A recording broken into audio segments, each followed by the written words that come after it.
The report of this successful phase 3 trial in early Alzheimer's disease will change the landscape of Alzheimer's treatment in this country and worldwide. It will also change the landscape and the spectrum of studies that we will be doing to build upon this and come up with even better treatments or additional treatments. So I think it's a very key and remarkable success to have a drug that slows down Alzheimer's disease that's based on removing amyloid plaque from the brain. To this point, over the last couple of decades, since the 1990s actually, we have had drugs that are what we call symptomatic, that give people a little bit of a boost in their cognitive function. But they don't seem to, those drugs, they don't seem to affect the course of the disease. They don't affect the speed or progression. They just give people a boost whenever they're taking them. This new category of drug, lecanemab and perhaps others, does seem to actually slow the progression. So it's an enormously different concept and enormously more beneficial. It's one thing to have a drug that just gives you a little bit of a boost. It's another thing to have a drug that slows down the progress. At the first White House summit on hunger, nutrition, and health in over 50 years, U.S. President Joe Biden declared his goal of ending U.S. hunger and reducing diet-related diseases by 2030. If a parent cannot feed a child, there's nothing else that matters to that parent. If you look at your child and you can't feed your child, what the hell else matters? To that end, Biden announced $8 billion in private sector spending to help fight hunger, saying 1 in 10 American households still do not have access to enough food. The president asked the private sector to help underwrite the program after Congress failed to further extend school lunch aid put in place during the health crisis, which helped suppress hunger rates. But hunger again climbed following the expiration of child tax credit payments in January, while soaring food prices have stretched family budgets. Focus, however, briefly strayed at Wednesday's event when the president sought to publicly acknowledge Republican Congresswoman Jackie Walorski, a co-sponsor of Wednesday's conference on hunger, who died in a car accident in August. Jackie, are you here? Where's Jackie? I didn't think she was going to be here. Biden moved past the issue without any correction.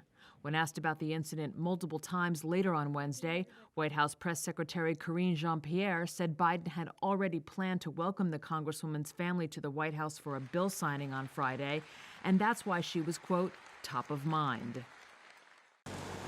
Cuba had restored power to at least some consumers Wednesday after Hurricane Ian caused the country's grid to completely collapse, turning off the lights for 11 million people.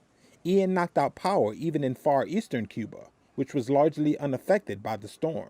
Havana caught the tail end of the hurricane as it barreled off the island and into the Gulf of Mexico toward Florida, leaving the city in a tangled mess and residents nervous about what comes next. Clarabelle Sintra lives in Havana. In general, power never goes out. It goes out in phases, that is to say, in some blocks, but the rest of the blocks have electricity. But this time, it was a total blackout. The power came back for a while and then went out again. Our concern is that now with the floods, we haven't been able to go out to look for food. We have to see where we can go to look for bread because that is what we can use to provide food for the children, even though we have some food in the house for these situations. Before the storm, Cuba's already frail grid, largely dependent on antiquated Soviet-era oil-fired generation plants and scarce fuel, had been faltering for months. Hours-long daily blackouts have become routine across much of the island. Provinces west of Havana took a more direct hit from Ian, and were still entirely without power or communications on Wednesday. Roads into the region were littered with downed trees, gas stations closed, and many low-lying coastal areas remained flooded and impassable. Puerto Rico suffered a similar island-wide blackout after Hurricane Fiona hit there on September 18th, prompting outrage among residents. More than 300,000 customers still remained without power in Puerto Rico as of Wednesday. A trial began in Guinea on Wednesday in the case of 11 men linked to a stadium massacre in 2009.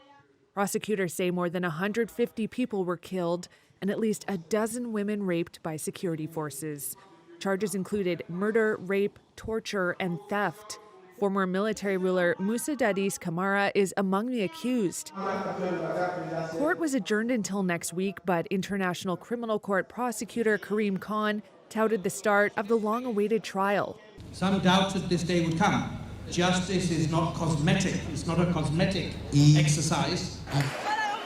13 years ago, security forces fired tear gas and charged a stadium where tens of thousands of pro-democracy demonstrators were protesting, pressuring Camara not to run for president.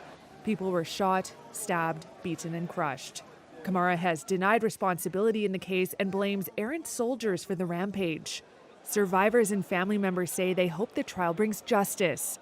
Asmao Diallo said her son was killed right in front of her. It was about time for this to happen. 13 years. 13 years of fighting, of interviews to journalists, of traveling. It was really heavy, but it was necessary to arrive today at this date of the 28th of September, 2022, thanks to the current authorities who really had the courage and the commitment to open this trial today. Court is set to resume in early October.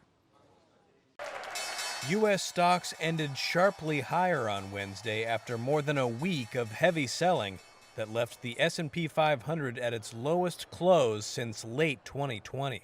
The Dow rose more than 500 points to finish roughly 1.9% higher, while the S&P 500 and Nasdaq each gained about 2%. Stocks got some help after the Bank of England said it would step in to buy British bonds in an effort to calm volatile markets that had pushed the British pound to record lows against the dollar. Gitu Sharma, founder and investment manager at Alpha's Future, said the move by the BOE soothed investor fears of contagion across the financial system. I think the market is seeing that central banks will intervene in the event of market dislocation or financial stability concerns. And the central banks cannot let this hawkishness that they've been demonstrating lead to any kind of dislocation, disruption in the financial markets, and they will have to intervene. So it's giving hope to the investors that there is the monetary policy can come into play in the event of a big crisis or a big crash. Shares of Apple fell after Bloomberg reported the company is dropping plans to increase production of its new iPhones this year after an anticipated surge in demand failed to materialize. Meanwhile, its big tech peers jumped, with Microsoft, Amazon, and Meta Platforms all posting big gains, the rate-sensitive stocks getting a boost from a falling 10-year Treasury yield, which notched its biggest one-day drop since 2009. Shares of Biogen surged nearly 40% after saying its experimental Alzheimer's drug, developed with Japanese partner Eisai, succeeded in slowing cognitive decline. That also lifted shares of rival Eli Lilly, which is also developing an Alzheimer's drug.